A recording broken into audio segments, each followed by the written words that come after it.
Welcome to Sayana Educational Academy. Today we are going to see the topic game engine architecture. You already know what is game engine. So basically, as a game programmer or game designer, or if you are going to develop some of the online games or video games, so definitely you should know what exactly the importance of this game engine.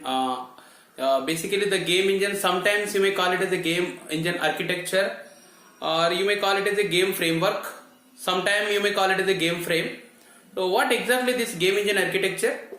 So basically it is a software development environment. If you want to develop a game on the consoles, if you are going to develop on consoles, or otherwise if you are going to develop a game on the mobiles or computers, so definitely there should be some execution environment required.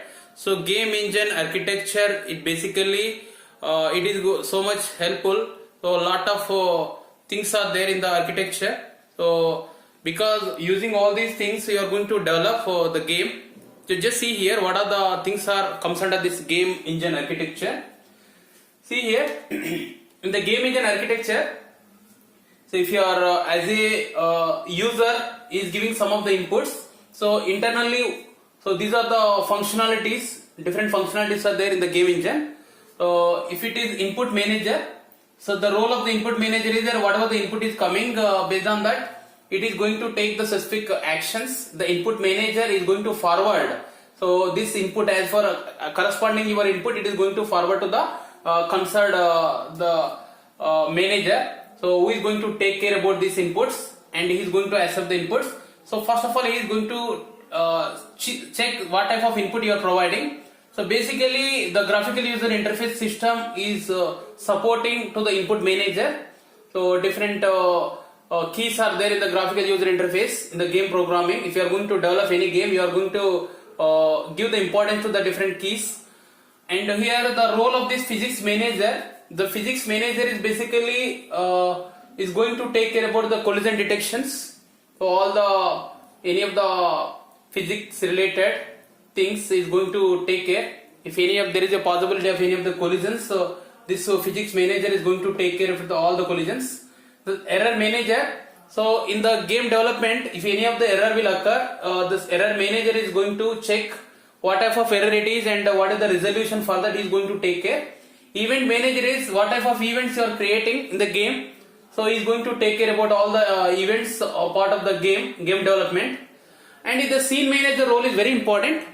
So scene manager actually he is graphical rendering and tactical rendering and audio rendering. Three types of things he is going to deal. So graphical rendering, we already discussed the rendering part, modeling and rendering. So in the rendering is basically the clear-cut visibility. You are going to apply some of the properties, animation things, and sound, audio, video, everything you are going to apply here. Here the scene manager is going to deal with all these things. So graphical representation, how it look like, is it properly it is visible or not, the animation you are applied properly. So everything is going to take care. And the tactical rendering is basically the sequence of tactics, the plans. What are the different actions you are going to apply in the scene manager point of view? What are the actions is required? What type of actions you are provided? What are the tactics you are going to give here? So basically it is a planning, sequence of plans you have to apply. The scene manager is going to take care about these things. Audio rendering is also very important, because every game there should be some audio support also required. Wherever this particular, if you are going to shoot the different audio effect also very much important. So the scene manager is going to take care of. Game loop we discussed. The game loop is basically the set of sequence of sequence of steps you are going to perform every time. So once you are going to shoot any of the enemies, so what exactly the sequence of steps you are going to perform, the actions. So each and every game loop there should be some action specific steps you need to follow. So network, in the network, how exactly this particular game architecture you can use. So how you are applying to within the network, that is also important part in the game engine. AI subsystem. So you are applying the AI subsystems also in the game development, because nowadays artificial intelligence is very important role. So what are the features is applicable, then you are going to take in the game engine. Then event manager, resource manager is very important. He is going to take care about what type of resources are available currently, and who is going to take care, and what is the resources is now vacant. So all the resource manager is going to take care about all the resources in the game development. Entity manager is basically is going to check which type of entity is already assigned, and which type of entity ID is vacant, is going to take care about all this. So based on that, he is going to perform the actions. So finally, if after developing this particular game, you are going to finally producing the output. Here the framework is also important. So basically in the framework, what is the things are available? Low level libraries. All the low level libraries are available here. You are caring about all the low level libraries. So wherever it is required, you are going to apply in the framework. And sometimes there is a confusion here. What exactly this framework and what is the game engine? Basically, if you want to develop any game engine, just to take any of the framework. So under on this particular framework, you can design any of the game. So if you want to build any of the game, just you have to use the different frameworks. So game engine is very much important. As a game programmer, you should know what is the game engine, what are the rules and responsibilities.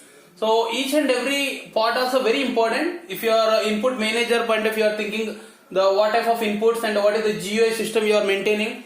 And if you have collision, sometimes there is a possibility of the collision you need to take care. So if there is a possibility of the errors at the time of development, the error manager is dealing with what type of events you are scheduling. So all the events are sequentially it is completing or not. What are the resources are vacant, what are the resources available, how you are allocating. All these are, everything is very much important. So if you know all this concept clearly, then you are in a position to develop any type of game, right? I hope this game engine architecture you understood. If you are first time you are visiting my channel, kindly subscribe my channel. Thank you very much.